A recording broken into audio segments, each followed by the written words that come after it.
Commissioners, appreciate the audience and the guests who will be observing our meeting tonight. And of course, this meeting is, as a workshop, is among the Commissioners.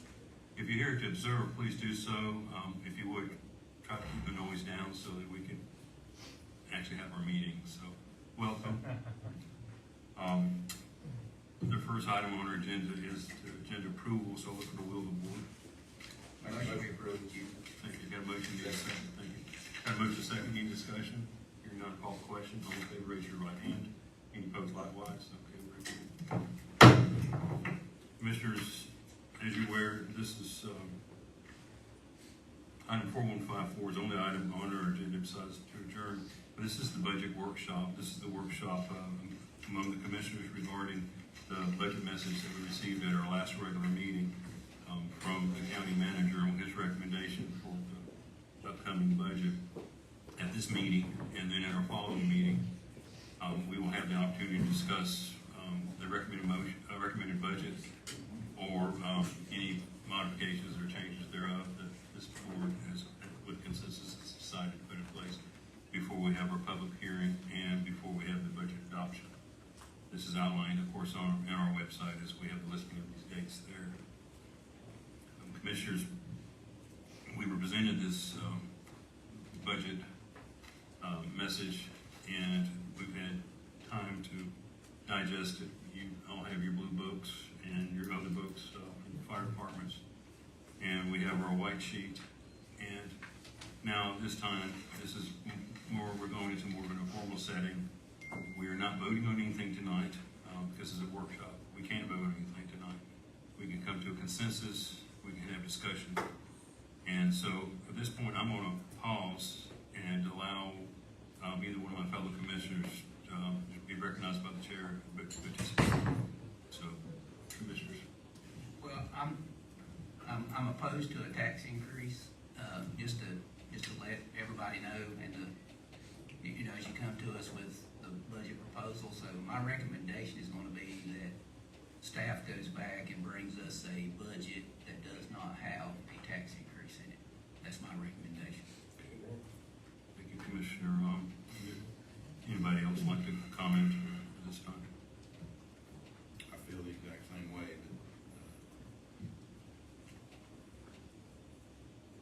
For 11 years, we've kept the budget the same, or not raised any taxes. We've lowered the taxes. Matter of fact, for the last 2 years. I don't intend to start different now. You know, I'm not for any tax increase whatsoever. And I know the departments have to look at it. I know the school system has to look at it. We have to look at ICC funding, but not for any tax increase. I'm gonna go off of that and say the same. I actually asked the community on a Facebook post and got an abundant message back. We do not want taxes to go up, and I'm right there with you.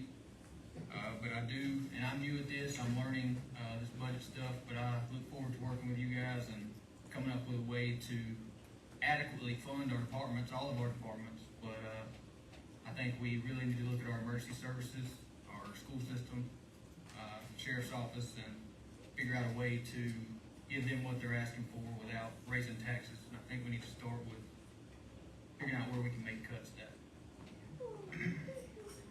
Commissioners. Okay. Well, that clears a lot of things up right now. But we also have things before us. We had a hurricane that came through our community that we all know. The state of North Carolina is still under a state of emergency. Rutherford County is still under a state of emergency. We've had people in our community that are hurting still from the hurricane itself. And, you know, FEMA was here and I appreciate it. But we've had people that have spent money out of their own pocket just trying to recover the damages that happened to their house, to their homes.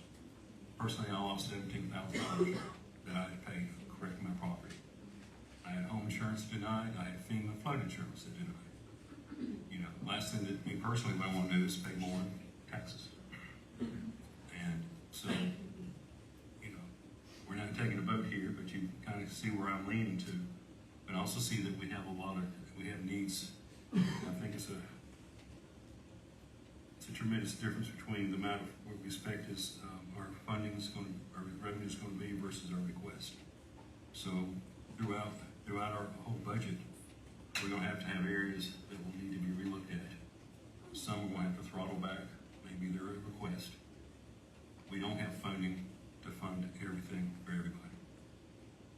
Period. This year. Everybody is hurting this year. And we're not going to add any more pain to our citizens, especially, in my opinion, especially the property owners and the taxpayers who are the ones that are footing the bill. And, sorry, I don't want to keep talking about it, but I really think that we should ask the staff if they can come back with a plan B for us to consider at our next meeting. But before I go on, is there anything somebody else would like to tag on to or just speak? So Chairman, I'm with Hunter on this, looking through the departments and the request, and most of the departments are averaging in that 4 to 6, 7%, while we have 2 or 3 entities that are 40, 41% request above any budget that we've had. It would make sense to me that we address those as well as maybe look at some of the others, but I know the staff's job to look at that, but that would be my direction. We've got a couple big outliers there. We got some needs. I agree with Hunter on the safety concerns, is keeping that a top priority. Keeping our citizens safe, or school children safe, or school grounds safe. Also, we just, made the change with animal control. I think that was a positive change. Will help us financially moving forward, have that locked down with the private partnership that we did, but there's also some needs there with the sheriff's department we need to look at to help make that function the way it should. So I know that there's some concerns on the safety side with SROs as well as animal control and the school safety. It's a hard task. I'm a hands-on kind of person. It's really hard for me to just say, hey, go fix this. But I know that that's what we need to do. We need to have a better number. Yes, sir. Mike?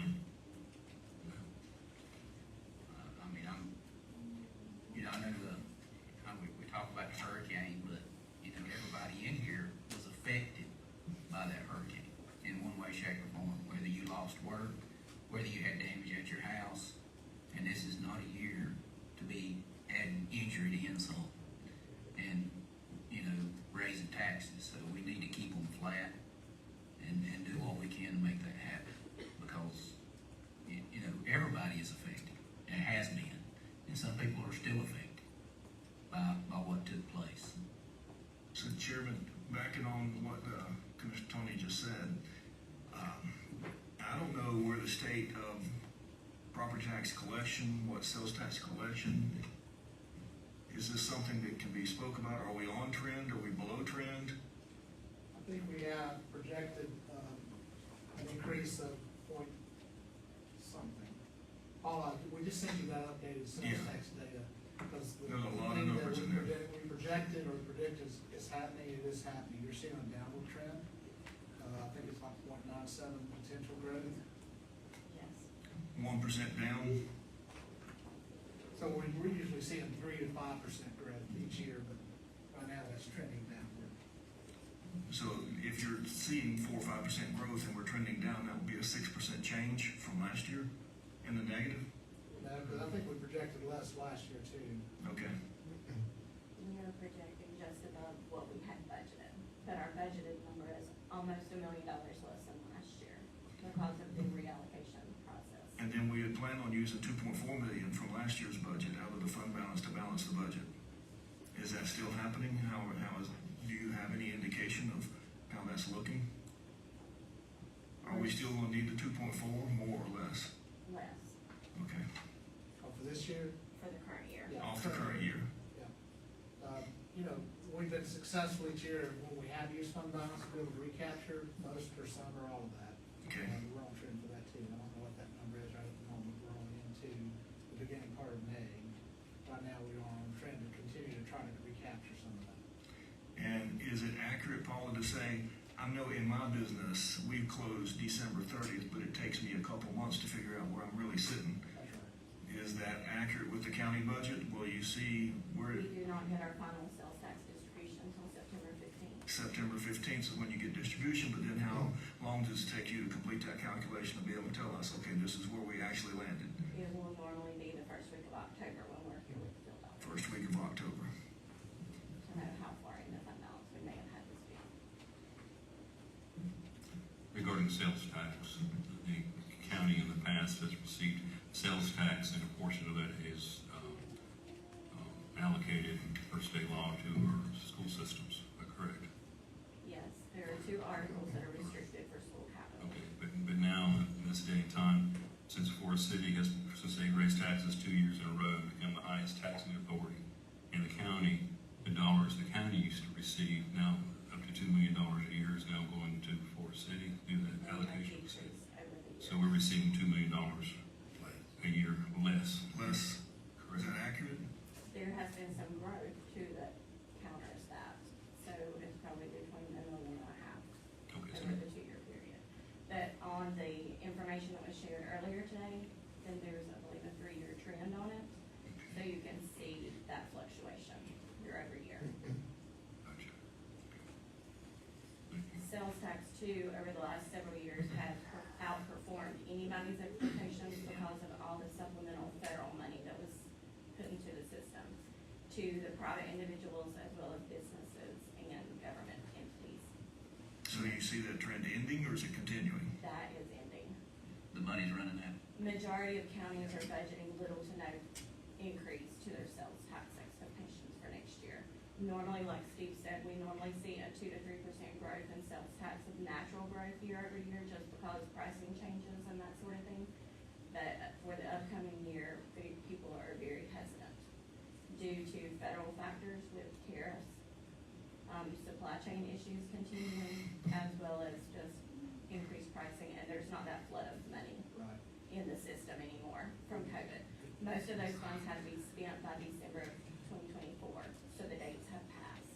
Going into COVID-19 timeframe, a lot of local governments started getting coronavirus funds and then ARPA. Then also too, for our county, if you remember a couple of years ago, we're very fortunate, but we received through the whole county, town, fire departments, $90 million in state appropriations. All these funds are primarily being used to spend toward ongoing, or one-time, one-and-done type projects, so that's great. But you see statewide where all the towns and counties and others that receive those funds are doing that. But now we're coming to an end of that. Those funds have to be fully committed by the end of December and fully spent by the end of this December in 2026. Most governments that receive those funds are at a point of either having fully completed them or are still working toward that. So that's the big driver, we think, that's really driven up sales tax. So that's not an ongoing, it's not sustainable. Yeah. So we think what's gonna happen is you're gonna start seeing a true enough of what that number looks like, but in the meantime, you're gonna have something that's that reduction. So we are seeing a general reduction in sales tax over time. And I know in conversations with Chairman Maw, that has affected the school system as well, is those dollars, that influx of dollars over the last several years and it going away. But I have had conversations with other commissions, Cleveland County Commission, Polk County Commission. I know we had a study with Burke County that seems their numbers are staying even in the school system. They're not seeing a major new ask to their counties. So I know those things have to be looked at as well to try to figure out, okay, what's the driver behind this?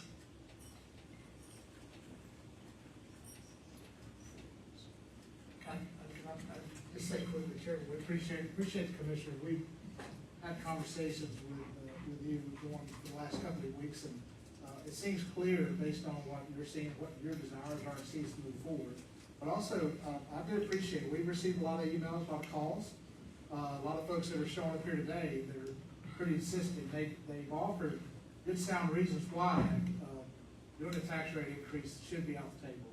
I appreciate where your stand is, and what I hear you say loud and clear is no tax rate increase, and you need to sharpen your pencils and go back, so, I'll just advise that we'll get our team together, start working toward that for the next couple of weeks before your next workshop, and bring something back to you that does not have a tax rate increase in it, so, thank you again for that acknowledgement, we hear your instructions loud and clear, thank you. Thank you. Is there anything else the board of commissioners would like to add in this workshop to each other? The reason we have workshops, we have a quorum of commissioners, we're not allowed to have do business, privately, it's a meeting law, and so if there's anything else, I'm leaving it up to the board. Here, I'll add one more thing. We certainly are very supportive of our fire departments, but each year, you do not have governance over the fire departments, but you as a board, you do set their tax rates. So we did provide you with a packet of what they requested. Generally, the practice has been for the commissioners to review those.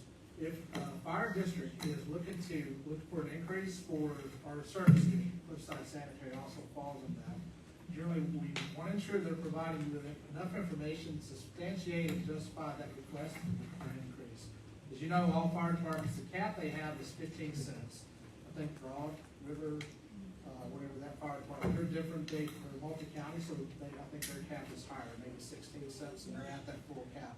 None of our fire departments are at that full cap yet, 15, but we have some that are lower and some that are higher. But you do have a request from many of them asking for a rate increase, where I will say for them, I know that for a lot of them, they use that money for not only apparatus, but fire trucks and other equipment they may need for building facilities, but also for staffing. Volunteerism isn't what it used to be for fire departments. But one thing I would say to each of you though, before now and the next meeting, is please take a look at those notebooks. We just need to make sure that you're comfortable that they have provided you with adequate, substantial justification and substantiation for asking for a request. I think out of the fire departments, maybe 5 have requested. 6? Yes, sir. Have requested an increase. Cliffside Sanitary is one of those. So does that affect countywide or just their Their region? district, their Just their district. Okay, thank you. Each fire department has its own rate. You'll see variations, some are as low as 6 or 7, I want to think. Some higher to 12, 13. And if I may, Fairfield will be dissolving as a department and then being absorbed by the town of Lake Lure. So there will be additional information brought to you all to redraw those districts. Cliffside Sanitary, we requested additional information from them because their tax rate and what their fee structure is not enough to accommodate their current budget. If you remember, normally there was anywhere between 100 or to 150,000 the state has been putting into that budget since 2019 when they took it over. And with them no longer being under the LGC's authority, that money is not available within their budget at this point. So we've got to seek additional information there. What's the differential on their They budget? have about $54,000 differential, I believe, that's their shortage. But when you look at their budget request in their revenue section, then they have a shortfall reference, and that's the amount that they're trying to potentially request from the county. I think ultimately they want to take over, want us to take it back over, and it's not. Yeah, if you recall, the state ended up taking over the books for They did. 5 years. It was almost 5 years, but there was access to DEQ distressed unit money that kept them functional and operational during that time. And now that they're no longer under the LGC's control, that money doesn't appear to be available. And as a reminder, that's no system that was started when the bills were there. We've been discussions for years about how do you just not have it.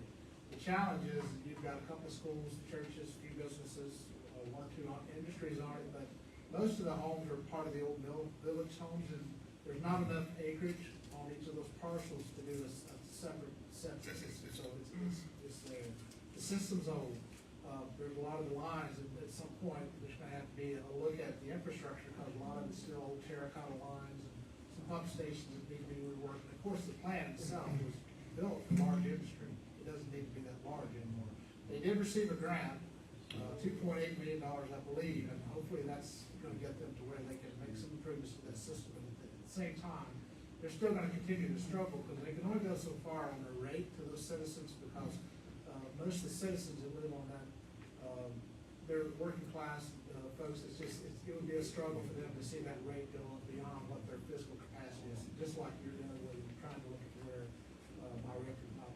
sanitation team for the tax rate increases, it's the same situation. So- It's not a high. They're 56,000 short now.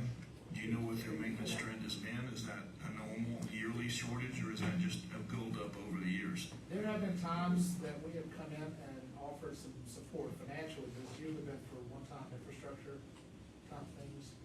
This is the first time it came to us, but again, Cliffside Sanitary, the State Department of Treasury just handed it back to them last fall. So they're starting to get reestablished. So this is the first time in 4 to 5 years that they have been operating and moving forward on their own. They have received quite a good amount of good assistance from Rhea Honeycutt at Broad River Water. Broad River still does the billing for them, but she's agreed to step in and try to assist them on the treasury side. So, I have no doubt to believe that this is just where they are. And with that, the value of their penny is so low. I think we were just talking about that earlier. You can't just increase that rate, because you're talking about going from 5.5 up to about 50 cents, and it's just not workable. So that's what leaves that deficit. Commissioner, just before you start to serve here, and thank you for serving, but the Cliffside Sanitation District is a governing body, so it's kind of like TDA is. And so, but in that instance, with them, you have to be a citizen living in that district to serve on the governing body. And so we have some volunteers that have stepped up to fill that role.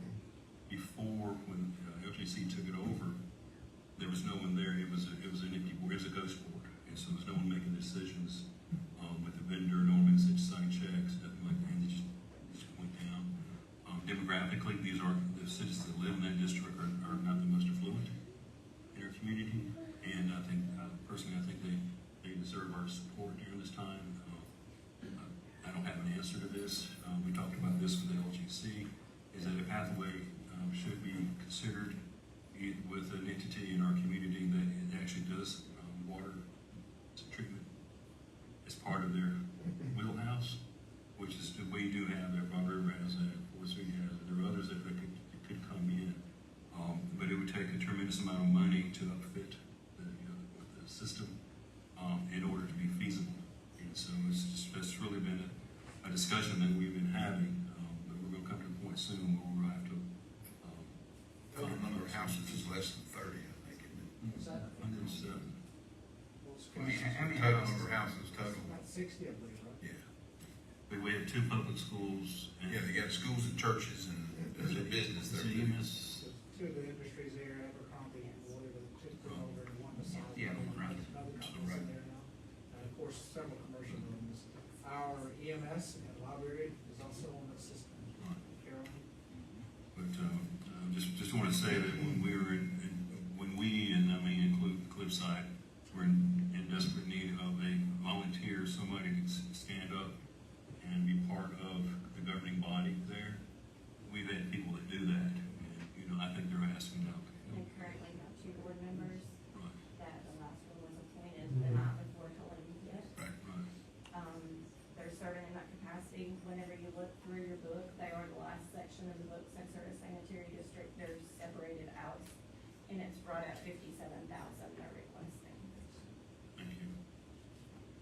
Your own government says when they do have a vacancy, the commissioners, by statute, you are required to fill that vacancy. Otherwise, they are self-governing, they're an independent, local government. And like the chairman said, you have to live in that district to even be able to serve on that board. And I it will just use an opportunity. ties our hands. Yes, with just remind people that if you live in that district, We need your there's a help. vacancy. Yeah. Let's see that. If you're in here and you live in the Cliffside District, sign up. And basically because it's the governing body, because they make a decision on taxing in the future and working with other government organizations such as Rutherford County and the state of North Carolina and such. So there. With the direction that we provided you, we'd like to point out my concerns we have coming before us. We have, and I'm just going to lay it out there, we're very fortunate enough that we were able to come out quickly and fast to address the debris cleanup. But I know that once, and that has taken quite an investment of our available reserves, which we don't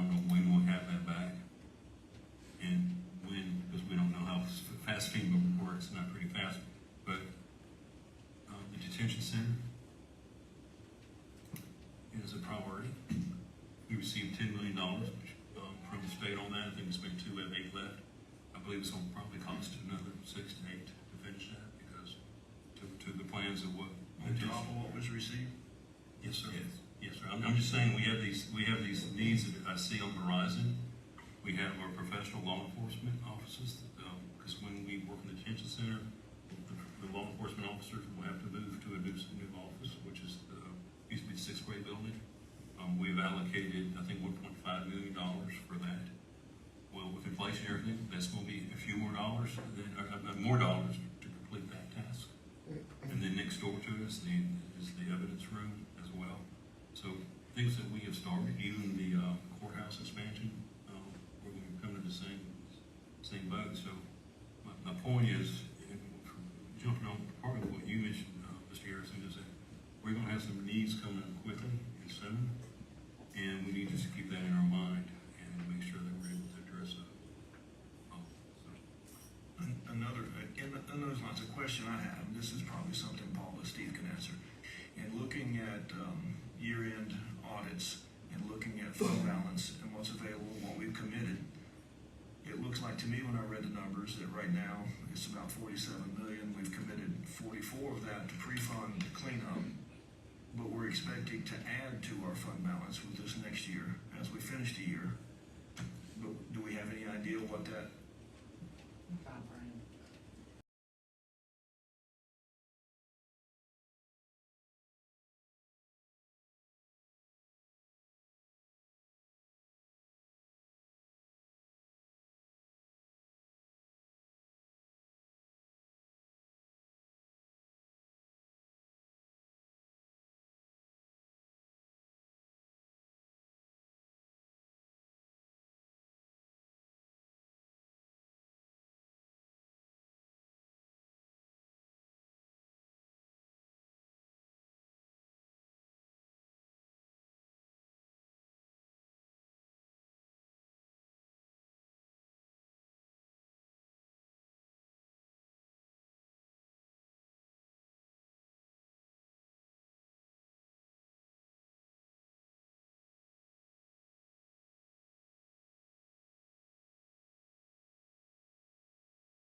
The unknown is still going to continue to be when.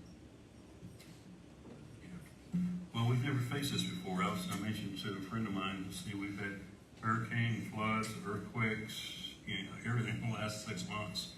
And, our community has never faced what we're facing right now, and even our local governments. And I don't say it's a trying time, but it's very challenging. Next is, Yeah. They have them in the mountains. Yeah. I think frogs are next. So, but commissioners, I think we're loud and clear to our team here what we're looking for.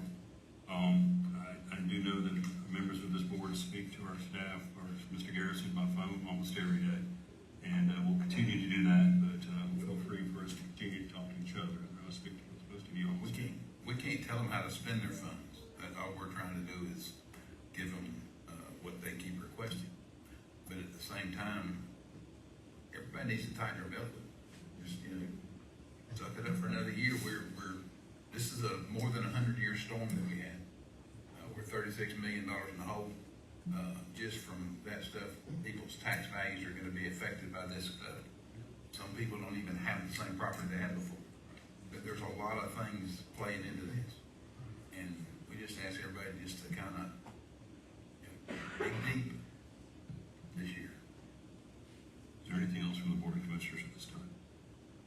I'd like to add something I think we need to look at as a priority as well, which is, and I know they put it in their budget request, but the sheriff's office pay increase percentage that they asked for. Commissioner? This is as a whole.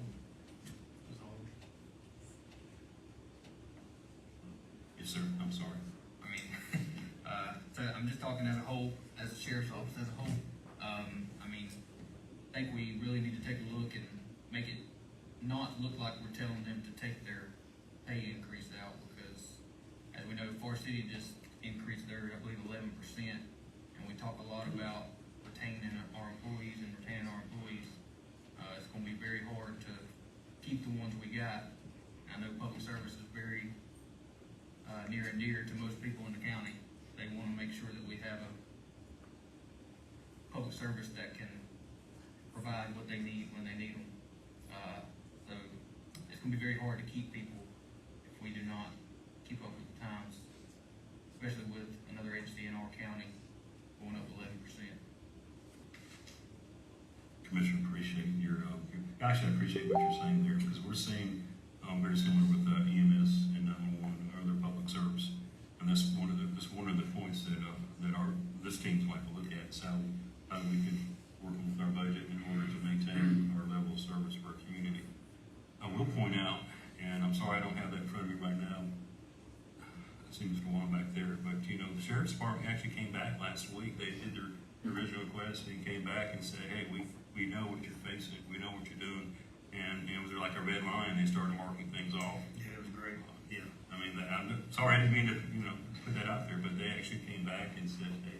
Well, too, Chairman, we got that email from Tim Moore's office, $500,000 grant that could be applied for, maybe help with the budget a little bit. And Yes, so the COPS grant, we got that information, we received that was forwarded to the chief and to the sheriff, and so we're eligible for that. I assume we're eligible for that, and so that'd be great. it looks like it. So, I mean, there's a lot of mechanics happening behind the scenes. Not being secretive, it's just that it's communicating with each other of opportunities of what can happen. And we just need to continue to do that as well. But thank you for your commentary, Commissioner. I didn't mean to interrupt you. What I'm getting at is the look from the public is that they're not getting it before it's ever voted. And I just want them to know that that's something we all are working on and looking at. Thank you. Is there anything else from the board at this time? Commissioners, look for a motion to adjourn. So moved. Any discussion? You're going to call a question. All in favor, raise your right hand. Any opposed, likewise. We are now adjourned. We'll see you.